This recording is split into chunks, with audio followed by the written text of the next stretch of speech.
చేస్తూ ఉంటారు. ఎందుకంటే మీరు ఒక 2 సంవత్సరాలు 3 సంవత్సరాలు ఆల్రెడీ పెద్ద బ్యానర్లో సినిమాలు ఆల్రెడీ బుక్ చేసుకున్నారు. ఆల్రెడీ డేట్స్ లేవు 2 years వరకు. సో ఒకేసారి నలుగురు ప్రొడ్యూసర్తో ఒకసారి చేయడం అలాగే చాలా యాదృచ్ఛికంగా జరిగింది.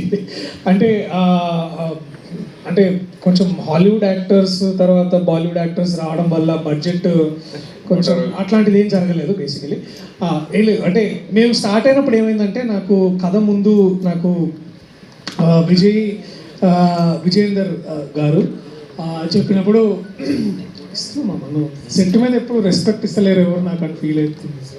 సో అంటే ఇది కొంచెం యాక్సిడెంట్. ఇప్పుడు ఫర్ ఎగ్జాంపుల్ నేను బన్నివాస్ గారు ప్రొడ్యూసర్ ఉన్నప్పుడు నాకు కొద్ది రోజుల క్రితమే ఇది చూసాను నేను, బీవీ వర్క్స్ అని లేకపోతే వైరా గారు, ఇవన్నీ ఏంటంటే 1 by 1 వచ్చినాయి. మోస్ట్ ఇంపార్టెంట్లీ ఏంటంటే everybody came with that love for the script. అది ఎంత బాగుంది, ఎంత నవ్వుకున్నాం విన్నంతసేపు అని. ఎందుకంటే అల్లు అరవింద్ గారికి తప్ప అందరికీ నరేషన్ ఇచ్చాడు ఆ మావుడు. సో అందరికి విన్న వాళ్ళందరూ చాలా హ్యాపీగా ఫీల్ అయ్యి, so it became like a very ఆర్గానిక్గా జాయిన్ అయ్యి. అంతేగాని మా రెమ్యునరేషన్ ఎక్కువ లేకపోతే అని చెప్తుంది బయట.